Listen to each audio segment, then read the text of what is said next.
और चलिए अब शुरुआत करते हैं सवाल 10 बजे का, जिसमें आज हम बात करेंगे अंतर्राष्ट्रीय तनाव को लेकर कि किस तरीके से अमेरिका और ईरान के बीच जो तनाव इस वक्त जारी है वो बड़े संकेत दे रही है। आने वाले समय में कुछ बड़ा होने वाला है। अंतर्राष्ट्रीय तनाव एक बार फिर से चरम पर है। ईरान के सर्वोच्च नेता अयातुल्लाह अली खामेनी ने अमेरिका को कड़ी चेतावनी दी है। उन्होंने कहा है कि अगर अमेरिकी एयरक्राफ्ट कैरियर ईरान की तरफ भेजा गया तो उसे डुबाने वाला हथियार ईरान के पास मौजूद है।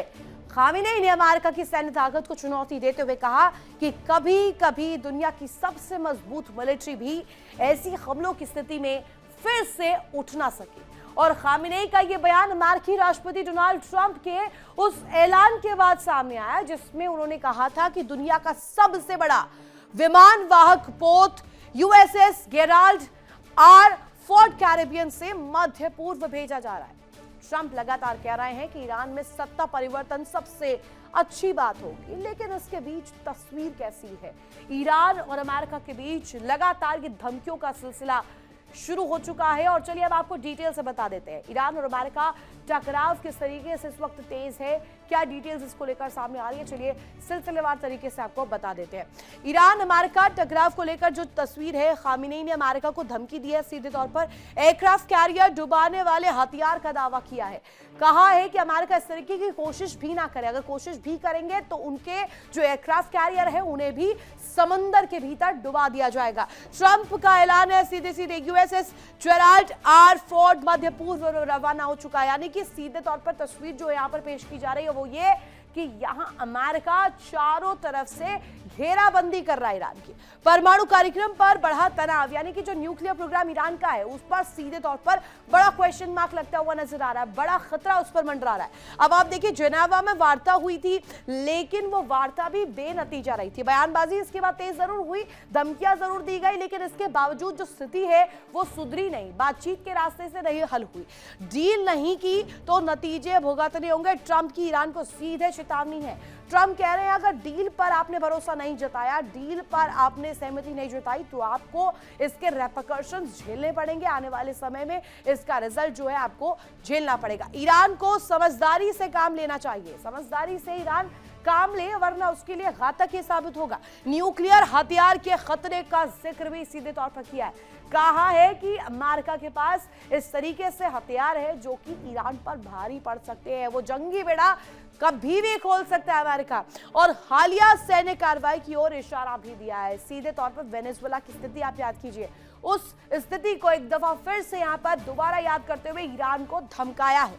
परमाणु समझौते पर दबाव जो है वो बढ़ता हुआ नजर आ रहा है। कहा जा रहा है कि ये डीलिंग्स जो है न्यूक्लियर प्रोग्राम को रोकने के लिए, उसे स्टॉप करने के लिए, उस पर लिमिट लगाने की कोशिश है। अब आप समझिएगा कि ट्रंप को की तरफ से जो कहा जा रहा है, जो ईरान को चेतावनी दी जा रही है, उसमें सबसे इंपॉर्टेंट कड़ी यही परमाणु शक्ति है, जिसको लेकर के कहा जा रहा है कि ईरान पर चौतरफा पीछा कर रहे हैं ट्रंप, और ट्रंप को इंटरेस्ट ही न्यूक्लियर प्रोग्राम में है। आप समझिएगा, ईरान अमेरिका का परमाणु को जो प्रोग्राम को लेकर जो वार्ता चल रही है, परमाणु शक्ति को लेकर के जो वार्ता चल रही है, जो बातचीत चल रही है, और बातचीत के रास्ते कैसे वो सुलझाना चाहते हैं, समझिए। अमेरिका की ओर से क्या कुछ कहा गया, स्टीव विटकॉफ और जेरेड कुशनर ये सामने आते हैं प्रतिनिधि के तौर पर, और यहाँ पर इनकी तरफ से बात की जाती है। और ईरान की ओर से विदेश मंत्री अब्बास अरागची आते हैं खुले तौर पर। उनका जो बॉडी लैंग्वेज है आपने देखा ही था। इससे पहले जो मुलाकात हुई थी ओमान में, वो तस्वीर भी सामने आई थी, और ओमान में भी किस तरीके से अब्बास अरागची ने क्लियर किया था कि ईरान कहीं से पीछे नहीं रहेगा।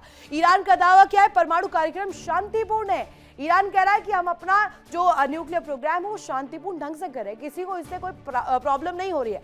लेकिन ट्रंप प्रशासन जो है, ट्रंप की तरफ से कहा जा रहा है कि किसी भी कीमत पर यूरेनियम संवर्धन करने की अनुमति नहीं दी जाएगी। ये वही यूरेनियम संवर्धन है जिसके जरिए कहा जाता है कि बड़ा खतरा, कहा जाए एक बड़ी पिक्चर प्रेजेंट की जाती है, जिसमें न्यूक्लियर परमाणु शक्ति को लेकर के तस्वीर आती है। और ये कहा जाता है कि सीधे तौर पर इसके जरिए जो है जो तस्वीर है आने वाले दिनों में घातक बन सकती है। अब आखिर ये जो बयानबाजी है, ये जो धमकियां हैं, इनका जो सिलसिला है और इनकी जो टाइमिंग है, इसको लेकर के किस तरीके की तस्वीर है जान लेते हैं। हमारे साथ खास मेहमान कनेक्ट है, उनसे आपका तारुफ करवा दूं। सबसे पहले group captain doctor VN Jha, retired रक्षा विशेषज्ञ के तौर पर हमारे साथ कनेक्ट है, आपको स्क्रीन पर नजर आ रहे होंगे।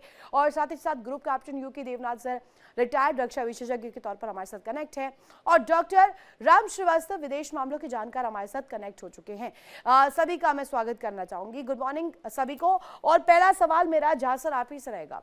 ये 10 दिन का फैसला, शांति, संघर्ष, ये कहा जा रहा है, एक तरफ ट्रंप कह रहे हैं कि 10 दिन के भीतर आप बातचीत कर लीजिए, सुलझा लीजिए। अगर आप बातचीत नहीं कर पाएंगे तो आपको इसका रिपरकशन झेलना होगा। लेकिन इसमें सबसे इंपॉर्टेंट कॉल जो है वो ईरान का है। ईरान पीछे नहीं है। ईरान कह रहा है आप करिए, जितनी आपको धमकियां देनी है, जितनी आपको कोशिशें करनी है, ईरान कभी पीछे नहीं हटेगा। What this statement means to you sir? Ritu ji नमस्कार। देखिए, मामला थोड़ा सा ज़्यादा गहराता जा रहा है और मुझे लगता है कि अब ये शेयर धमकी नहीं है। जिस तरह से यूएस के फोर्सेस, चाहे वो एयरक्राफ्ट कैरियर हों, चाहे जितने पड़ोसी मुल्क हैं ईरान के, जैसे वहाँ पे जमावड़ा होता जा रहा है यूएस वेपन्स का या यूएस स्टेट्स का, चाहे वो यूएई हो, यूएई में तो नहीं है, कतर में, उसके बाद बहरीन में, कुवैत में, ये सारे जगह यूज़ किए जा रहे हैं। और यहाँ तक कि ईरान के उत्तर में भी जो जिस तरह से आर्मेनिया में और कुछ और जगहों में जमावड़ा हो रहा है, मुझे लगता है थोड़ा सा गहराई से इसको सोचनी पड़ेगी। लेकिन इसमें कोई दो राय नहीं कि ये डोनाल्ड ट्रंप की हेकड़ी है। मतलब माइट इज राइट, वो प्रूव करने की कोशिश कर रहे हैं कि हम चाहते हैं कि आप बैलिस्टिक मिसाइल नहीं बनाएं, हम बनाएंगे तो ठीक है, आप ना बनाएं। हमारे पास में न्यूक्लियर आर्सेनल है, आप न्यूक्लियर आर्सेनल ना बनाएं। तो ये सिर्फ अमेरिका कह रहा है। अगर यूएन के थ्रू ये स्पॉन्सर, अगर ये कोई प्रस्ताव ऐसा पास होता तो समझ में आती कि हाँ, पूरा विश्व की ये मत, पूरे विश्व की ये मत है। लेकिन सिर्फ अमेरिका का ऐसा कहना थोड़ा सा लग रहा है कि नाजायज है। हाँ, अभी इसमें अमेरिका मिला, अमेरिका के साथ में कॉल्स जो है दोनों ही देशों की, जो दोनों ही शक्तियां टकरा रही हैं, चाहे ईरान हो या अमेरिका हो, पीछे हटने को कोई तैयार नहीं है। वार्ता हो रही है, एक के बाद एक मीटिंग्स हो रही है, बायलैटरल टॉक्स हो रहे हैं, इनफैक्ट पूरे इंटरनेशनल फोरम पर इसको लेकर चर्चा हो रही है। लेकिन इसके बावजूद भी जो खेल है हथियार लोड होने का, वो नहीं रुक रहा है। That's the most important. यही चीज है रुति, जो मैं आपको कहने आ रहा था कि हथियार इकट्ठा हो रहे हैं। इसराइल और ईरान यूनिसन में है कि अगर हमला हुआ तो ये जबरदस्त हमला होगा। लेकिन ये आप मान के चलिए कि इन दोनों की सीमा जो है, जमीनी सीमा, टेरिटोरियल बाउंड्रीज नहीं मिलती हैं, इसलिए ईरान के ऊपर में आप फतह नहीं पा सकते हैं। ईरान को बेशक उसके ऊपर में आप 1000 मिसाइल्स गिरा दें, हजारों उसके बिल्डिंग को तबाह करते हैं आप, लेकिन ईरान डिफीट नहीं हो सकता है। लेकिन एक बहुत चीज़ है जो हम सबों को समझना पड़ेगा, ईरान के पास में आज भी इतने बैलिस्टिक और क्रूज मिसाइल्स हैं कि अमेरिकी इंटरेस्ट जहाँ जहाँ है, खास करके मैं समुद्र की बात कर रहा हूँ, समुद्र में जितने भी एयरक्राफ्ट कैरियर्स के हैं ये निशाने पे हैं।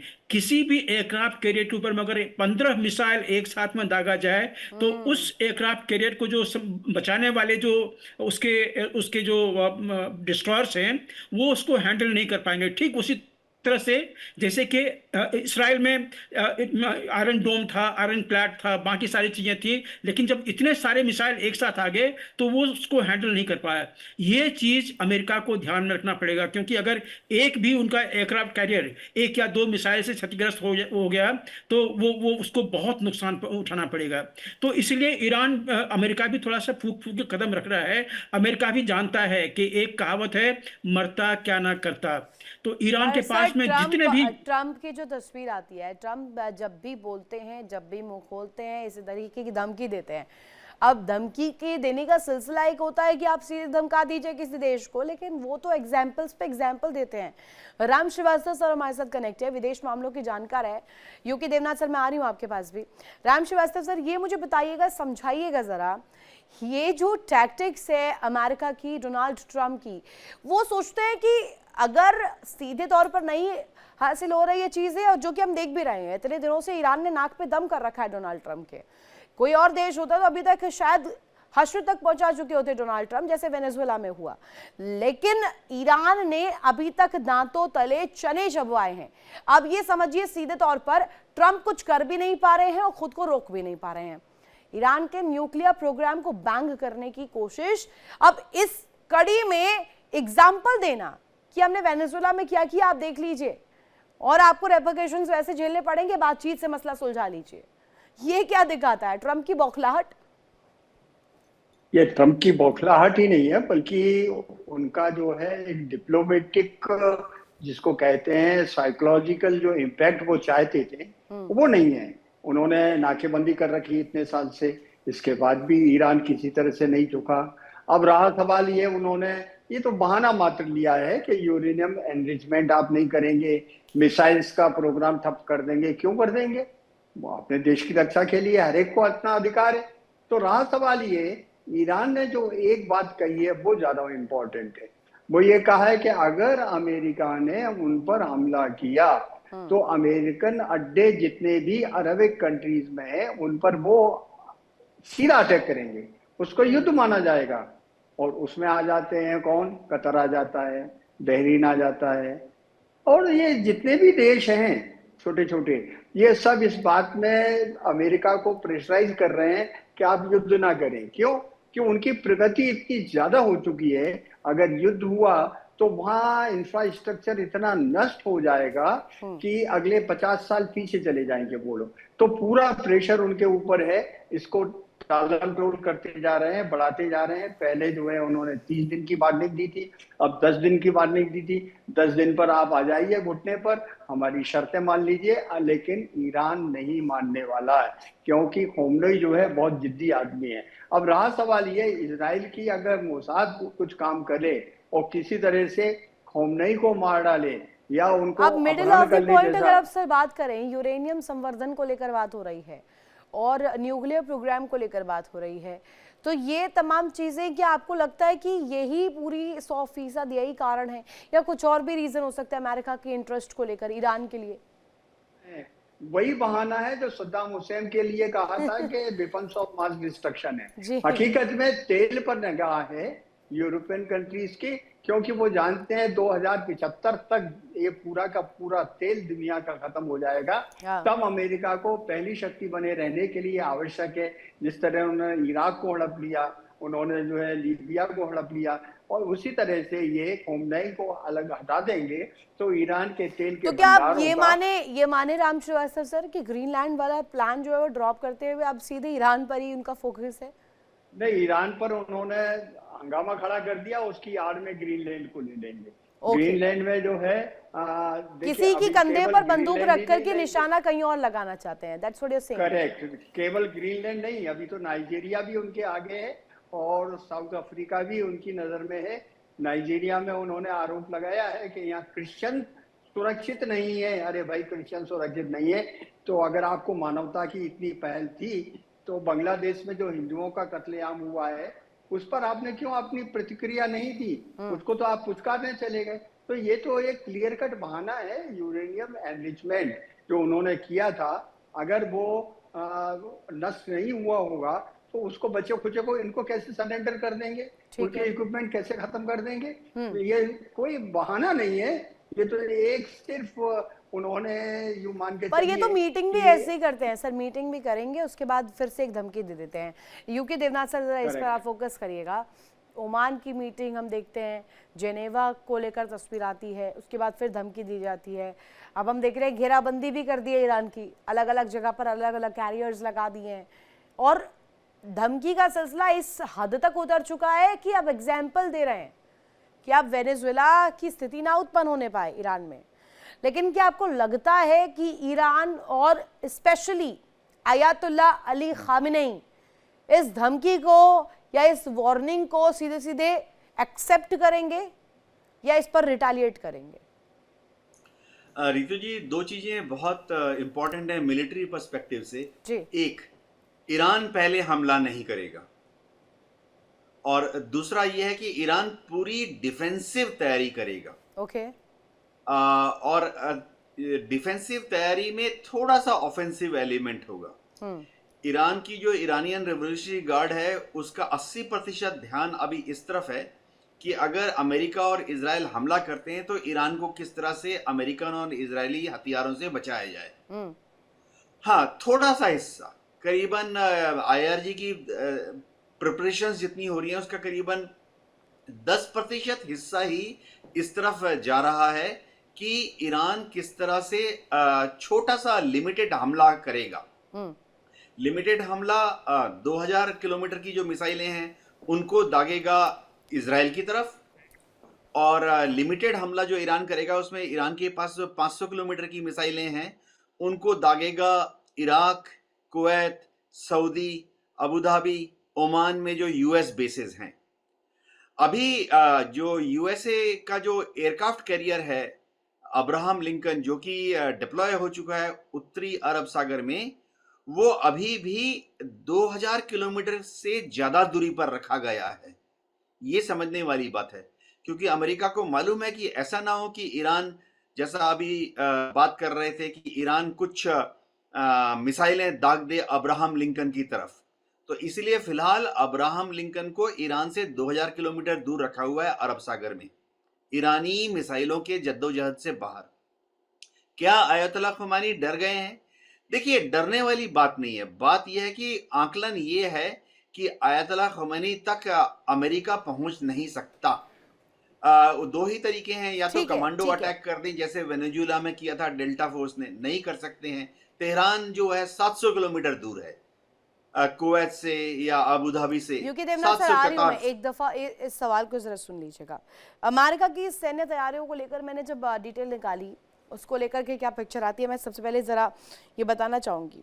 क्रेट ग्रीस में RC-135V विमान और मुफक सॉल्टी एयरबेस पर जॉर्डन में F-15 eagle multi role fighter jet लगाए गए हैं। EA-18G Growler electronic warfare aircraft लगाया गया है। इसके साथ साथ A-10 वॉथोंग अटैक एयरक्राफ्ट, ये तमाम चीजें। अब देखिए लाल सागर में किस तरीके की तैनाती है। USS Delbert D Black destroyer, फारस की खाड़ी में USS Tulsa combat ship, USS Canberra combat ship. अब ये मतलब कहा जाए तो पूरे चौतरफा ईरान को पर्सपेक्टिव में रखते हुए, ईरान को ध्यान में रखते हुए चारों तरफ आपने डिप्लॉयमेंट कर दी है। अब जहां सर मुझे समझाइएगा कि टकराव या समाधान अमेरिका की पॉलिसी है क्या? वो तो सीधा सीधा मैसेज दे रहे कि हम तो डिप्लॉयमेंट कर चुके हैं। डिप्लॉयमेंट के जरिए तो ये समझ में आ रहा है कि वो तो टकराव ही चाहते हैं, वो चाहते ही नहीं है समाधान निकले। स्टेट्स अभी तक जो भी कर रही है, डोनाल्ड ट्रंप का जो भी वक्तव्य आया हुआ है या उनका जो भी एक्शन है, देखिए ये जब आप डिप्लॉय करते हैं अपने शिप्स को, अपने डिस्ट्रॉयर्स को, अपने एयरक्राफ्ट कैरियर को कहीं और, मतलब दसियों हजार किलोमीटर अपने देश की सीमा से बाहर, तो मतलब ये आप डिफेंसिव में नहीं हैं, आप दूसरे को रोकने के लिए नहीं जा रहे हैं, आप दूसरे के ऊपर में अटैक करने जा रहे हैं, ये आप मान के चलिए। और यहीं पे इंपॉर्टेंस आता है कि ईरान एक सशक्त देश है, इसको लोग इस पे अमेरिका ने प्रतिबंध लगा रखे हैं। बेशक ये इसकी कमर लगभग टूट चुकी है अर्थव्यवस्था की, लेकिन काफी सशक्त देश है, इसके पास में अभी भी काफी इफेक्टिव मिलिट्री है। तो मिलिट्री ऑफेंसिव से, ग्राउंड अटैक की मैं बात कर रहा हूं, आप ईरान को नहीं ले सकते हैं। अमेरिका और इसराइल मिलके इसको नहीं ले सकता है। तो ये रूल आउट हो गया कि आप ईरान को डिफीट कर सकते हैं। अब दूसरी, अभी आप जैसे आपने कहा कि जो अमेरिकी एसेट्स हैं, खास करके एयरक्राफ्ट कैरियर और डिस्ट्रॉयर्स, ये ईरान के सीमा से लगभग 1500 से 2000 किलोमीटर, 1500 से 2000 किलोमीटर बाहर हैं। लेकिन याद रखिए, ईरान के पास में जैसे शेजिल मिसाइल्स हैं, इसकी रेंज 2500 किलोमीटर है। और अभी तो कुछ दिन पहले खुर्रमशहर 4 मिसाइल भी परीक्षण किया है, and that too targeting Israel. बिल्कुल, और यहीं पे फतह 1, फतह 2 जो है ये हाइपरसोनिक मिसाइल्स हैं, और ये क्या तबाही कर सकती है वो हम लोग जानते हैं। हालांकि अमेरिका के पास में भी कुछ ऐसे एयर डिफेंस सिस्टम हैं जो कि हाइपरसोनिक मिसाइल्स को भी शायद रोक सकने में कामयाब हो, लेकिन ये क्वेश्चनेबल चीजें हैं। ठीक है सर, एक रिएक्शन मैं राम सर का चाहती हूँ, एक रिएक्शन इस पर। राम सर कह रहे हैं कि खतरे का अलार्म बज चुका है और एक तो टाइटल भी सोशल मीडिया पर काफी वायरल हो रहा है, वो ये शनि वॉर को लेकर कि इस दफा शनिवार को शनि वॉर होने वाला है, ऐसा कुछ होगा क्या सर?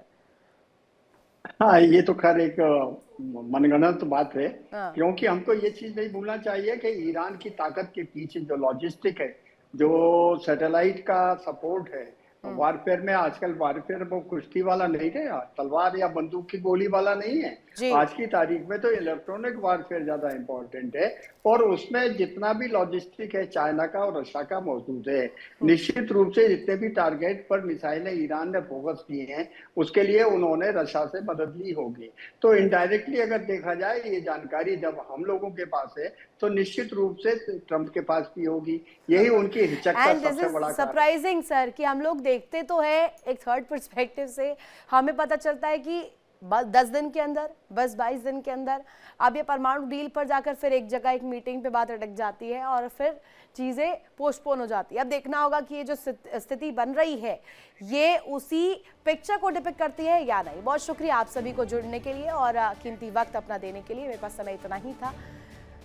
और देखिए तस्वीर किस तरीके से बन रही है। ईरान अमेरिका को लेकर लगातार काउंटर अटैक्स कर रहा है और लगातार हर दफा जवाब दे रहा है उन धमकियों को लेकर जो कि अमेरिका द्वारा लगातार लगाए जा रहे हैं, दिए जा रहे हैं। वार्न किया जा रहा है कि अगर इसी तरीके से यूरेनियम संवर्धन को लेकर पिक्चर ईरान डिपिक्ट करता रहा तो कहीं ना कहीं इसका रेपरकशन, इसका रिजल्ट ईरान को भुगतना पड़ेगा। इसी के साथ यहाँ रुकेंगे बहुत छोटे से ब्रेक के लिए। ब्रेक के उस पार खबरें लगातार जारी है। देखिए इंडिया डेली 24/7 अब आपकी स्मार्ट टीवी पर। इंडिया डेली मौजूद है सभी डिजिटल प्लेटफॉर्म पर लाइव और लगातार। इंडिया डेली 24/7 हर दिन राष्ट्र को समर्पित।